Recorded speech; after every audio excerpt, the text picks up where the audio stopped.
नमस्कार, मी श्रुती. स्वागत आहे तुमचं माझ्या चॅनलमध्ये. आज आहे 24 ऑगस्ट. लिटरली 2 दिवसावरती गणपती आलेत आणि आम्ही काही डिसाईड केलेलं नाही आहे की डेकोरेशन काय करायचं आहे. आम्ही आत्ता चाललोय मार्केटमध्ये डेकोरेशनचं सामान बघायला.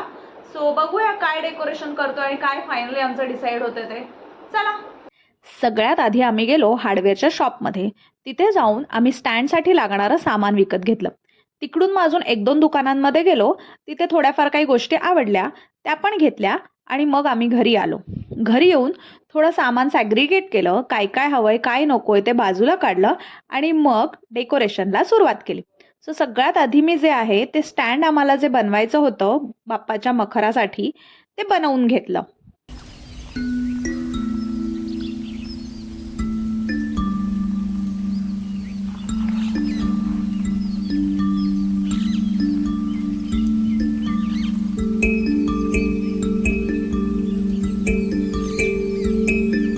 डेकोरेशन काय करायचं आहे हे थोडंफार डिस्कस केल्यानंतर मग मी आम्हाला डेकोरेशनमध्ये जी फुलं लागणार होती ती बाजूला काढून घेतली आणि मग तयार होऊन आम्ही निघालो कोथरूडला जायला. कोथरूडला जात होतो कारण आमच्या एका मैत्रिणीचं त्या दिवशी होतं डोहाळे जेवण.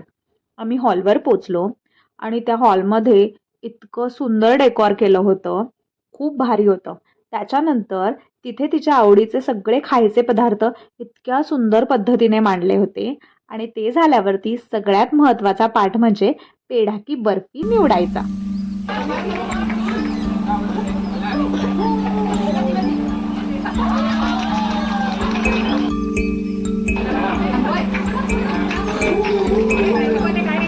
कार्यक्रमाचा मेन्यू इतका सुंदर होता. आम्ही पोटभर जेवलो आणि मग गेलो आम्ही दुर्गाला गेलो कारण सायलीचा बड्डे होता.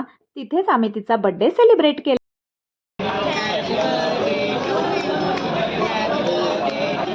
कॉफी पिली, घरी आलो आणि दिवसाचा शेवट केला. दुसऱ्या दिवशी सकाळी उठून परत डेकोरेशनला सुरुवात केली. पण माझा मुलगा मला काही डेकोरेशन करायला देत नव्हता. मग फायनली मी त्याला खायला घालून झोपवलं आणि मग मी डेकोरेशन करायला घेतलं. पण ह्या सगळ्या गडबडीमध्ये मला जे शूट करायचं होतं ते राहूनच गेलं.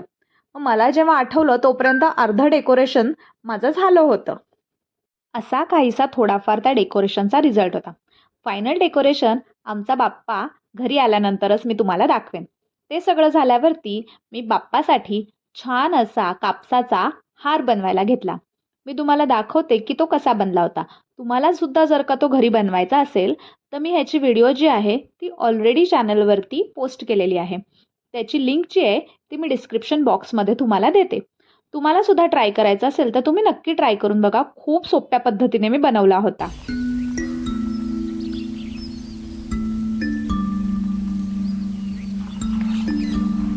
फायनल रिझल्ट असा होता.